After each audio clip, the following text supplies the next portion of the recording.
Hi you all, thank you all for tuning in. This is Bread with the Sisters and we have a special guest, Ashley Espinoza. Give me some background on Miss Ashley. She is 22 years old. She's in college. Okay. Soon to be 22. Okay. She goes to Cal Poly and you're studying physics. Yeah. Out of all things, physics. Can you just tell us just briefly why physics? I really think that I can find God's footprints in physics and science specifically. And physics is kind of the foundation of all sciences. I mean, I know mathematics is like kind of the all-around foundation, but you have math, physics, and then I would think chem and bio or something like that. No, like in that order? Yeah, I really do, because physics is the application of mathematics to the real world. But it's like you're looking at how things are, why they were created, how they were created, and it has such a huge spectrum of things. Like, we could be talking about the solar system, and then we could be talking about splitting atoms in a particle accelerator. Like, we can be, you have the quantum realm, and then you have like the entire universe itself. Okay, so tell me one way like this reaffirms like the existence of God. One way. One way? Yeah. There's so many things in physics. Even though physics is a great way to find solutions to all your questions, you can't find a solution for every question. Mm-hmm. There's some things that are literally the mystery of the world. And we hear that in math all the time, the mystery of faith. So it's just, there's some things like simple harmonic motion. You know, we don't understand why. Big words, okay? You know, we don't understand why certain things happen the way they do in the world. And you can do all these experiments, you can observe, you can analyze, you can collect data, but at the end of the day, some things are just not explainable. I mean, until the day science can prove itself completely, can prove everything around me, everything, without any questions. And I'm not talking about like, oh, but there are like 7 mathematical equations that have yet to be solved. No. I mean everything. Yes. Then you can come to me with an argument about how God doesn't exist. But until that day comes, we still don't know. We only know like, what, 7% of the universe? So you can't tell me science explains everything, because it obviously doesn't. Okay, so what is science, and then... Well, in physics terms, it's the application of math to the real world around you. So you're using math to explain how things work, and you're finding patterns, and you're finding things that are similar, and you're finding reason and logic behind it as to why it's like that. And then you use that to possibly discover or create new things. Okay. That's what science is. Cool. Yeah. Okay, and I love how you related it to your faith, and that's really like what this is why wanted. I'm in it. Yeah. Yes. I have to. Very interested on what you said about how your faith like played a part in this, and so I want to get a scope of like Ashley's faith evolution. What did that look like from you? I know, starting with your home life, I guess. How was that built for you? What was the foundations?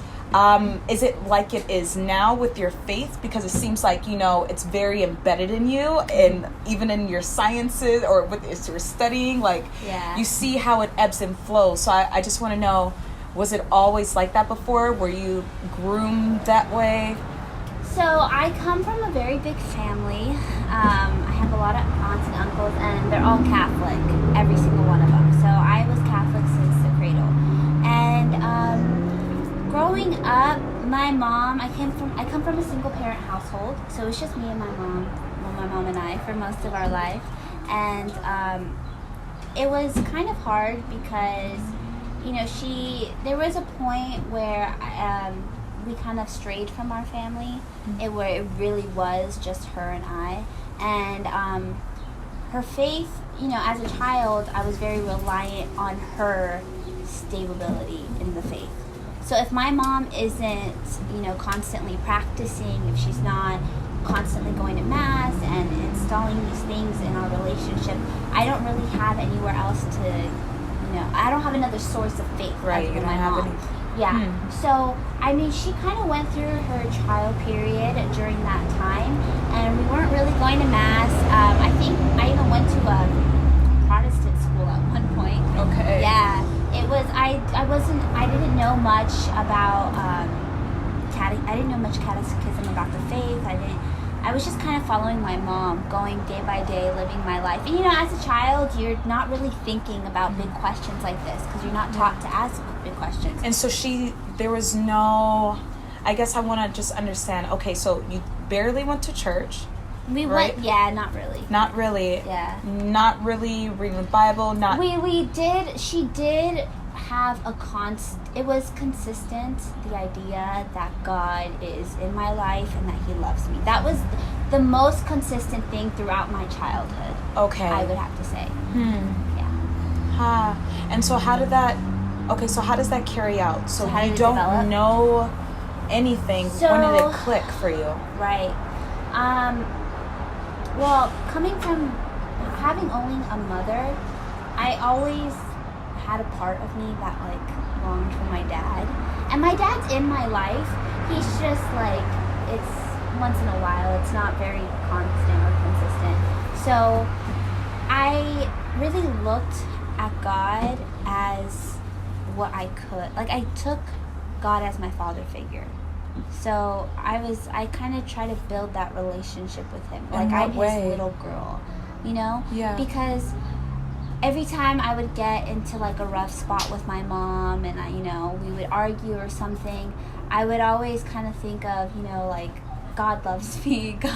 Even as a child, you go to him as like, hold me, I'm sad, I'm crying, like, take care of me, just, but that's what I kind of did as a kid. And then I didn't even really understand, but I think God has a special spot for kids who come from broken families. I really do, who are lacking a parental figure. I think he's going to help guide them in every way he can. And then my mom didn't like drop the ball or anything. It took her a little longer to find her way. But and did he ever show himself to you? It was really faith-based. My relationship with God is very faith-based. I don't get like, I know certain people have special spiritual experiences with God. I don't really have that. I guess not show himself in the way of like manifesting. He's manifests himself like. Well, but he has through small acts of love and kindness from my grandma, from friends of my mom who kind of took me under their wing, other people, because my mom had me at my age, like 22. My mom had me really young, so I don't think she was ready for motherhood at all. And so everyone kind of had to lend a hand in raising me. But this also meant I was kind of like, I don't want to say tossed around because it's kind of has a negative tone, but it was unstable. It was unstable, and so I spent a lot of alone time, and this left me thinking a lot for myself, and I would have to, think about. I would think about my life, and as a kid, I would plan things out. I would think of, how, like, I would think about God, and I would say, I miss my dad, but my grandma tells me my dad is God. Jesus is my dad. So I'm going to go to him, and I'm going to ask him for help. Okay, literally, wow. That's what would happen. So and then I remember there would be small things, like, I did not like going to Mass as a child. I hated going to Mass, actually. There would be times I would try to convince my mom to, like, not go to Mass. This is not good. I was so bored. Sometimes my Spanish isn't very fluent. Soy mexicana, pero my Spanish isn't very fluent. And so I didn't understand the full scope of the Mass. I didn't understand everything the priest was saying. And sometimes I got annoyed and I would get like fidgety and stuff. I'll never forget this. There was one time I went to Mass and I had just gotten this new lipstick. I think I was like 9 years old or something. And I had just gotten this new lipstick. And it was the most amazing lipstick in the world to me. This lipstick was shiny, it was pink, and it was perfect, okay? Girls and their lipstick, I swear that was the age for it. Yes, all I wanted to do was gloss my lips. You don't need any other makeup on your face. You just need some good lipstick. Yep. You're good to go. But I had this lipstick, and I remember I was in Mass. I was sitting in the pew.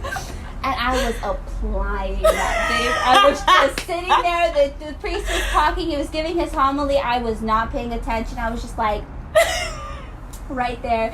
And I remember thinking, you know, this weird thought came to my mind, and it was like, you better stop playing with your lipstick or God's going to take it away. Ooh. Yeah. And I remember I was like, wait, where did that come from? Yeah. I was like, where's God?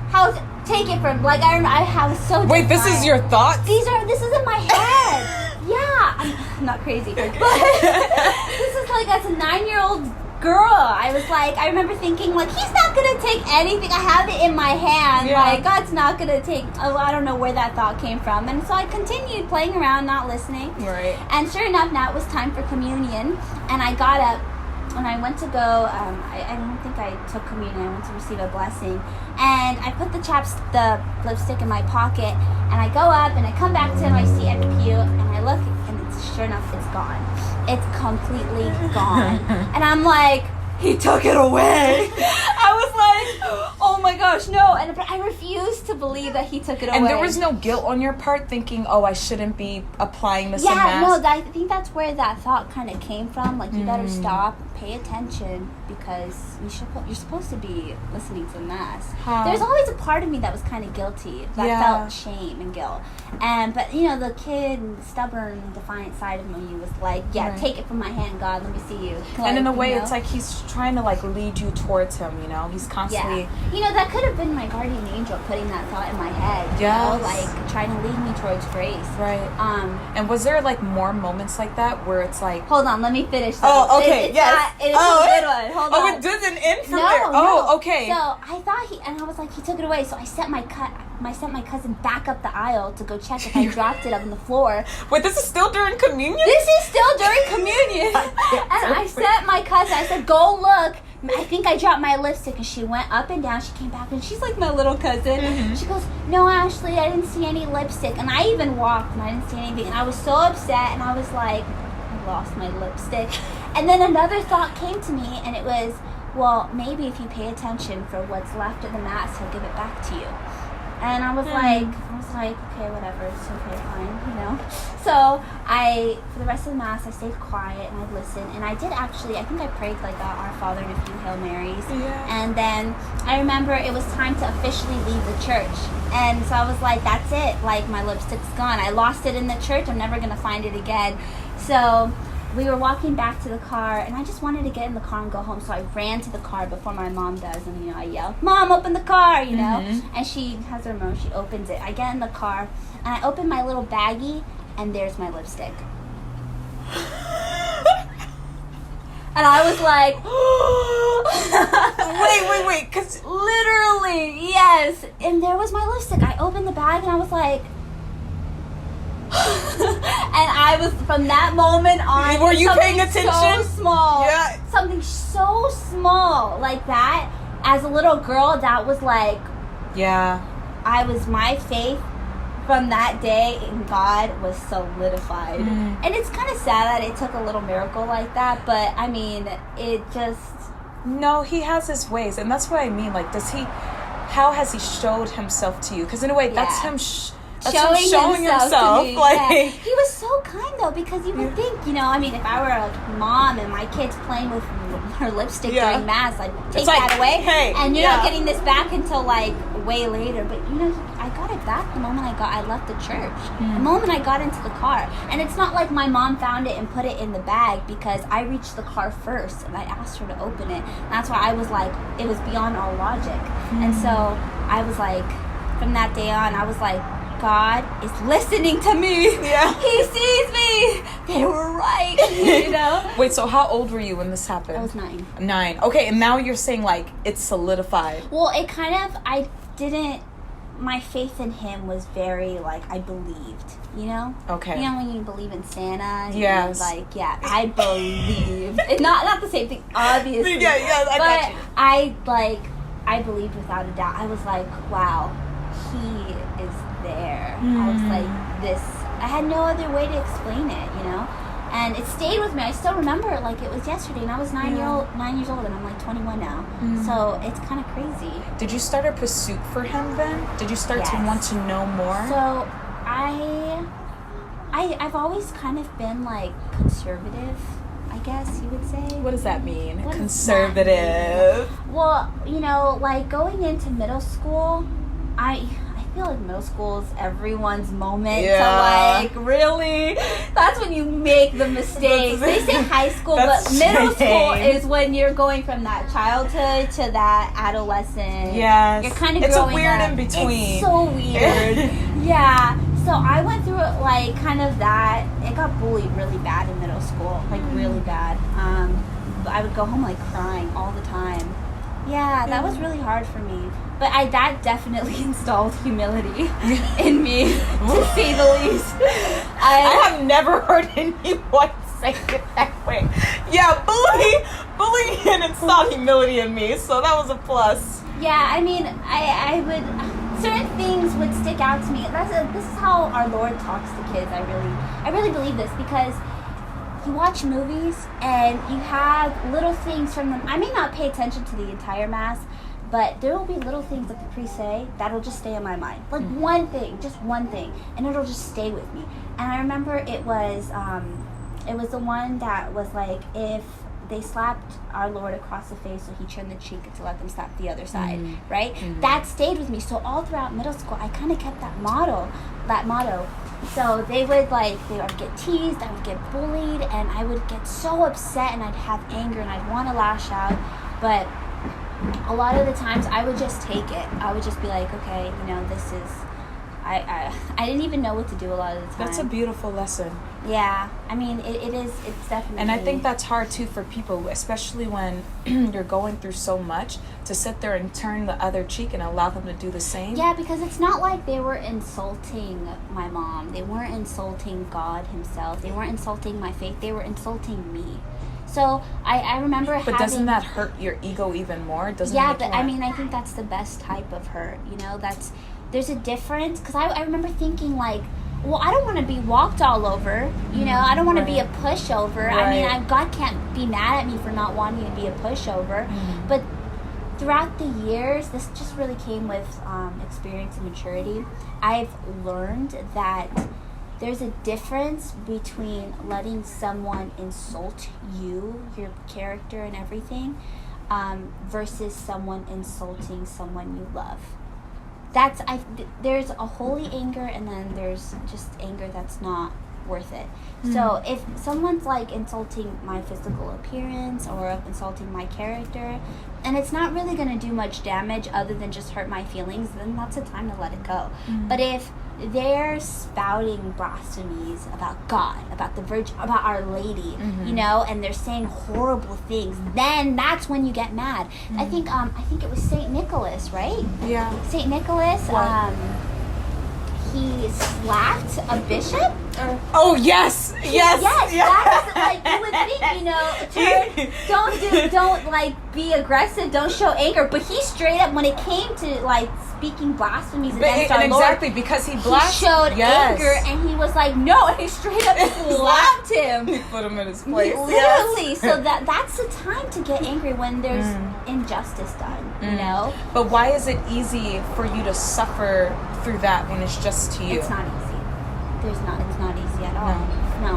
But I was kind of put in a place where I had to, you know, because I mean, there would be times as a girl I would be like, well, you know, I'm not, and you are, you know. I would try to have a rebuttal, but it wasn't very good, and they would still end up, me showing that it was affecting me would only give them more leverage. It would feed into their bullying. Yeah. It would. Yeah, they're bullying. Yes. Yeah, it would just feed them. It would give them exactly what they wanted, and so it was just better to just let it go and walk away.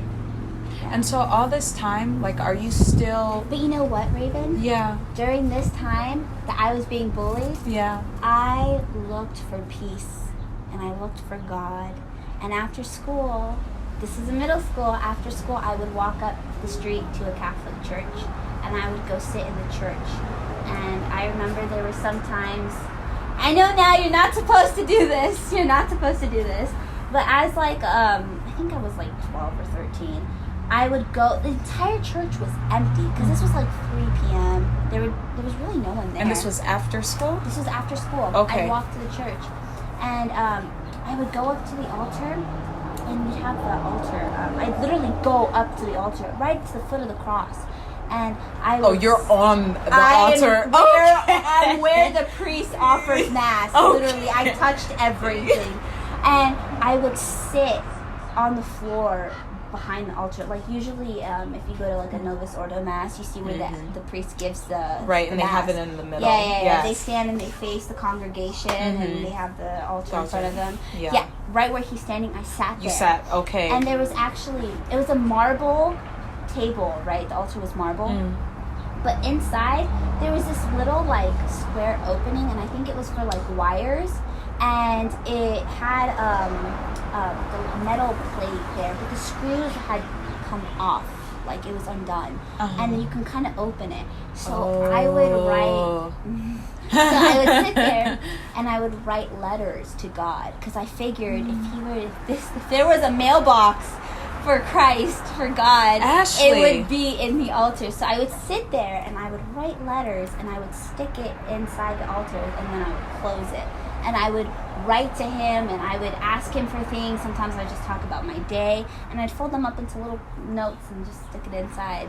And then I think I went back years later, and I went back when the church was empty, and I checked to see if they were still there, and they were gone. So I don't know if someone just threw them away, but yeah, I would do that. Someone kept them. And I would try to take friends with me, I remember. Really? Oh, you would bring yeah. them in? I would, well, not, yeah. Atta girl! Converting since the teens.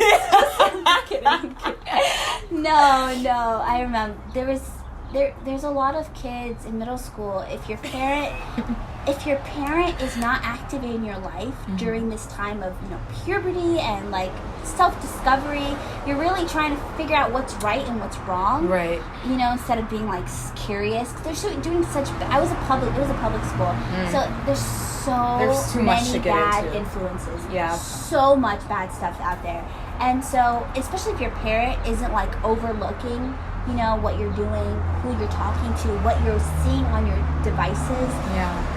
You are the devil's got you, like, right there. Like, honestly, parents, if you're listening, if your kid is, like, if you're not involved in your kid's life, get involved. Especially during those are, like, such crucial stages. Yeah. And I remember, like, I had a lot of friends. One girl specifically, I won't mention her name. She's such a beautiful person.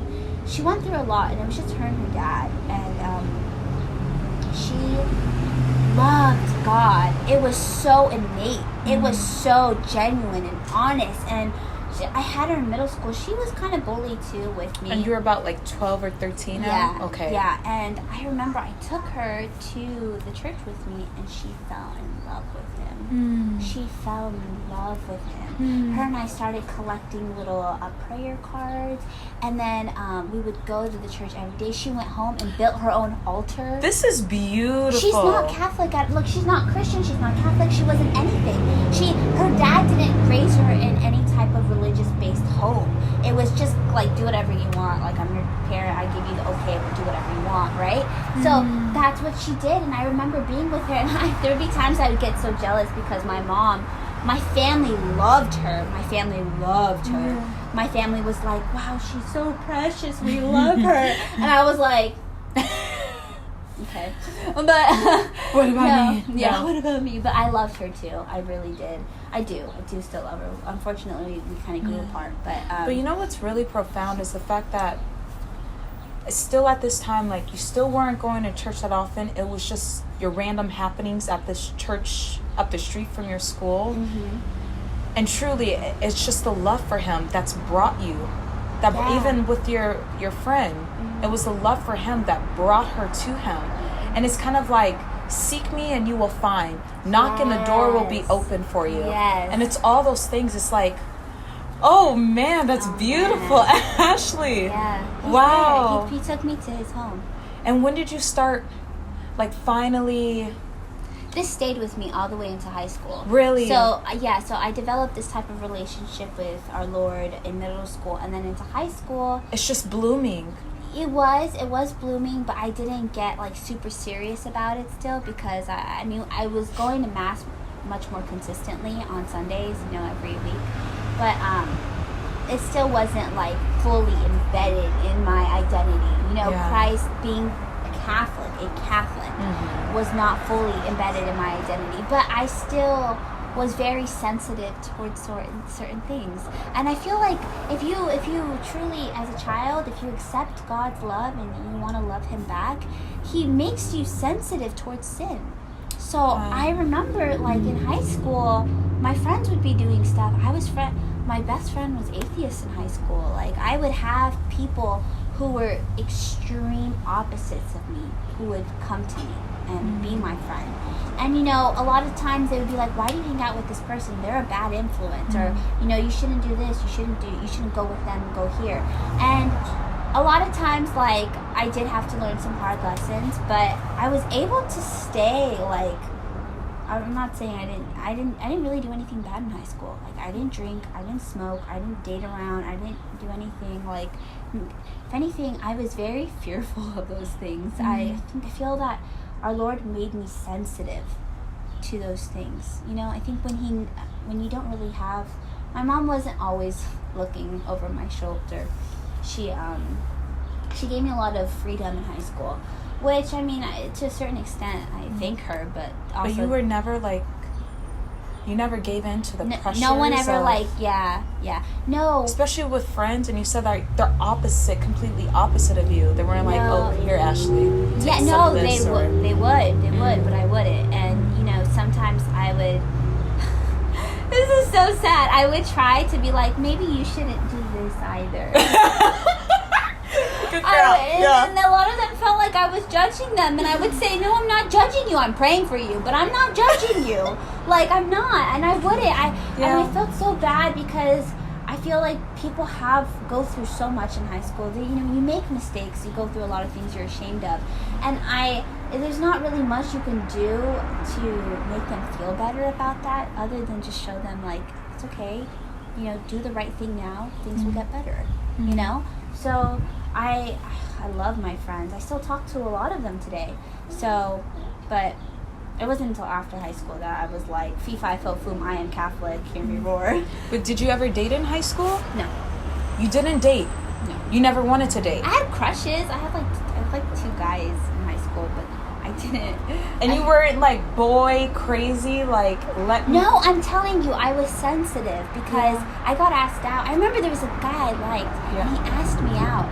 And you would think, like, oh, he asked you out, he likes you back, like, hurrah, right? Right. No. The moment he asked me out, I was like, no. I was like, never mind. Don't look at me. Don't touch me. Don't come near me. I was like, I am not ready to date. I have to focus on my school. And then just the thought that a man could see me this way. Well, he wasn't a man. He was a teenager. But the thought that another male person could see me in this, like, possible, you know, romantic, any, you know, or possibly sexual way, disgusted me. It disgusted me. And I was like, no, don't touch me, don't look at me, don't come near me. And I would cut off, like, I would sever all ties completely, because I couldn't. The Blessed Mother has protected you. I really think it was a blessing. Yeah. I mean, the people were like, "What about now?" No, but yeah, no. Oh, now you're boy crazy. Now she's no. No, I'm not boy crazy. I am not. Only with Chris Evans. That's her. If you're watching this, I'm just kidding. No. Okay. I mean, I've never been in a relationship still. I think it's important to kind of wait, and I'm very satisfied with God's love. I'm satisfied on this self journey. I'm just being close to God and to Our Lady.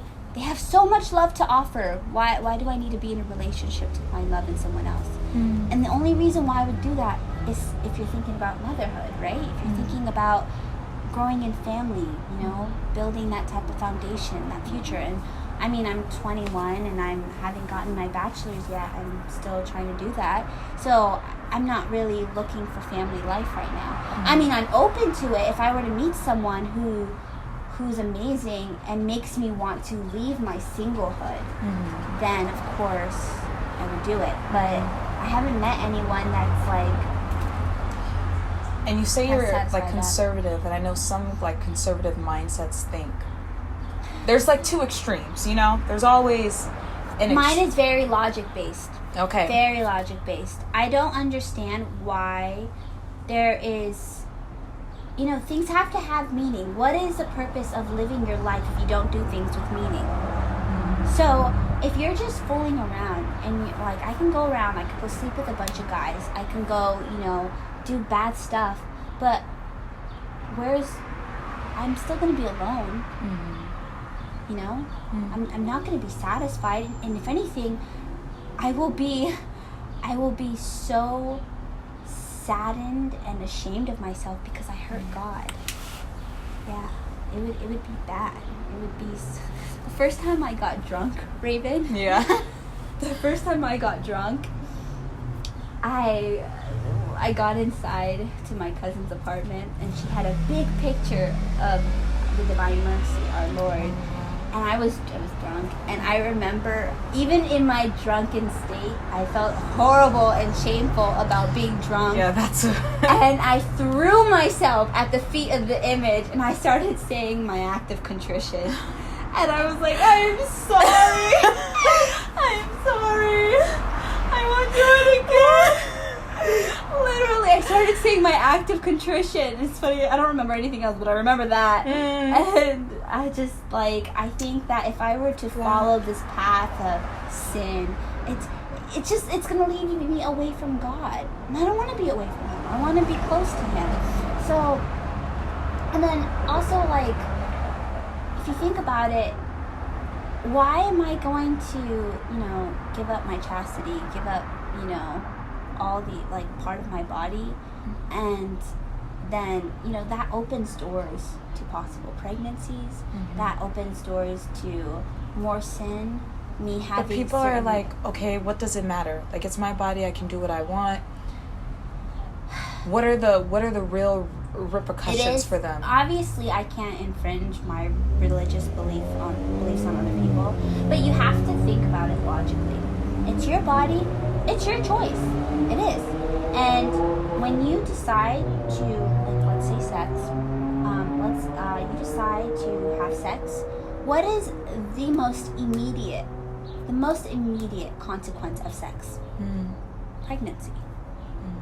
Sex, in a sense, you can say sex was made for pregnancy, to reproduce.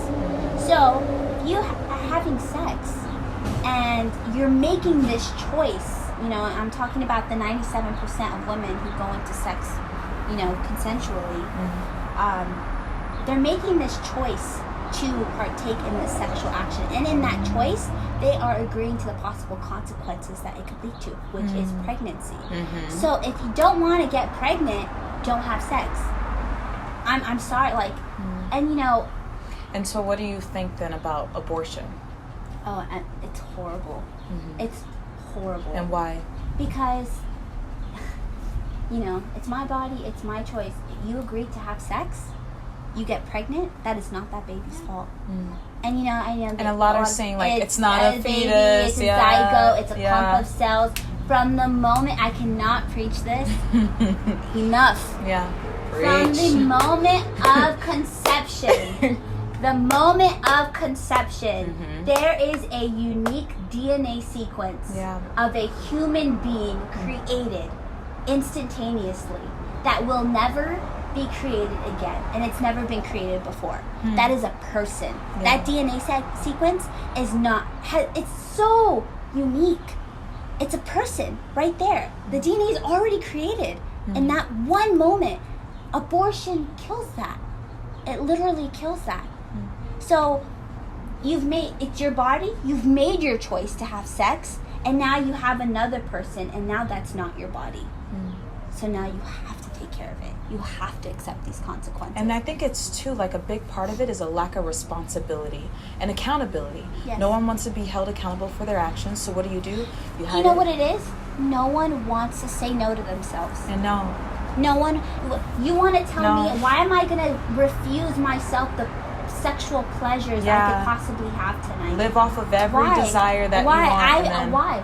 If we lived off of every single desire that came into our head, we would have no difference from the animals living on the street. And how come? What's the difference between us and animals? Well, you could quote so many authors right now. But like the basic, right? We can say no to our desires. We have knowledge. We have wisdom. We can use these things, to make better decisions that are going to benefit us in the future. Animals, they have knowledge. Reason. We have reason. Exactly. So if you know you're going to hook up with a guy that you really like, but he's not going to offer you a relationship, he's just going to use you, but you want to do it anyway because of the chance, use your logic, use your reason. It's funny because, TikTok is very popular these days. Okay. And a lot of girls are making videos about, a lot of these feminist women who are very, it's my body, it's my choice, you can't tell me. But then at the same time, they're posting parody videos, jokes about saying, I'm about to go get my heart broken again, but it's okay. I'm just going to get drunk tonight by myself. It's okay. Thinking about killing myself because some guy broke my heart. It's okay. Living the life. Wait, what? Yeah, it's not okay. It's you don't have to live this way, It's so sad. This is how the common generation thinks these days, They think it's okay to be sad all the time.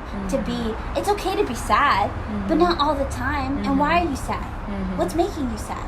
And usually it's because they're looking for love. They're having problems in their relationships. They're complaining that guys aren't treating their women well. They're complaining that they're getting heartbroken. And it's are you going into these relationships with reason? Right. Are you looking and considering all the factors?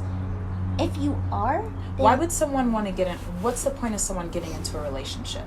When should you decide that, okay, I'm ready to be in a relationship? They do it because you're going to get a lot of comments on this. When should you decide to be in a relationship that you yourself are ready? Ashley. When I am ready to go into marriage. You don't date for fun. I'm not going to date. The whole purpose of courtship, of dating, of going into a relationship, you can't go into it with it open-ended. Open-ended, right. Right. You need an end goal. You need a goal, an endpoint, right? Otherwise, what is the point? It's just flowing. You're going to be with this man or woman, whoever you're dating. And I meet so many people who are I was in a 10-year relationship, 6-year all relationship. This time, and then 10 years from now, you're upset because you're not married, or you're upset because you didn't accomplish certain things, or you gave up certain things for this individual, and they couldn't bother to offer you marriage. Yeah. So it's you go into marriage, you have to make sure the other person and you are on the same page. The end game is marriage, having a family, having kids, and raising them in the love and light of Jesus Christ. That's the end game. That's what we're meant to do, Yeah. Well, not all of us, but if that's your vocation, that's your vocation. There's no point in dating if you're not looking for marriage. Right. It's in that case, you're looking for heartbreak, because that can't end in anything else but separation. And being with the person that long, growing emotional and physical attachments to that person, and then having to cut yourself from them, that's going to be painful. Our hearts were not made for that. Our hearts were not made to be broken. So that's why I think people need to be a bit more defensive and hesitant when it comes to their bodies, when it comes to who they're attaching themselves to. People do it like it's the easiest. Oh yeah, I'm gonna have a one night stand tonight. It's not a big deal. I do it all the time. That's your body. Yeah. That's your person. It's your personal space. That's nice. Wow, Ash. Okay, so let's rewind a bit, because you were telling me you were in high school. Yes. And let's fast forward or go backwards to that time. So you're in high school, and what's the trajectory from there? Well, when I was in high school, and this is still in regards to your faith, because you said it was still blooming, but there were things. I was very involved in cheerleading. I still kind of am. You're rah rah rah. Cheerleading has been my passion for a very long time. I truly believe that cheerleading helped me understand the hardworking aspect of life, because a lot of times I try to find, even in my homework, I try to find shortcuts. I try to find easy ways to just finish and get it done. But in cheerleading, I did all-star and competitive cheerleading, so if you want a new skill, you have to work for it. You know, this meant 3-hour practice, and that were like 4 to 5 days a week. That means constant thinking, constant traveling, constant practicing, always on my mind, you know. And it got really intense, and it was, you know, literally all conditioning. It was so hard, but it helped me understand that you need to work hard to achieve things. I achieved so much in cheerleading, and you know, I had never tumbled before. Like, the skill level that I covered in my years of cheerleading was very fast, considering I had never tumbled before in my life, ever. Yeah. So, I mean, I remember going to cheer practice because it would be so intense. Like, sometimes I would go home crying. Like, it was so intense. And I remember during practice, I would pray and I would offer up my pain. And I would be like, because I had practice on Sundays, and right after practice, I would go to Mass. Literally, I would drive in the car, change, put on my church clothes, and go straight to Mass after practice. And that was really hard because I was tired, I was exhausted, and I would remember praying, trying to get in that holy state and prepare for Mass, and that really helped. Can you talk about that too, offering up? Because I think it's such a hard concept for a lot of people to grasp. And what is the act of doing so? Like, how do you put that into action?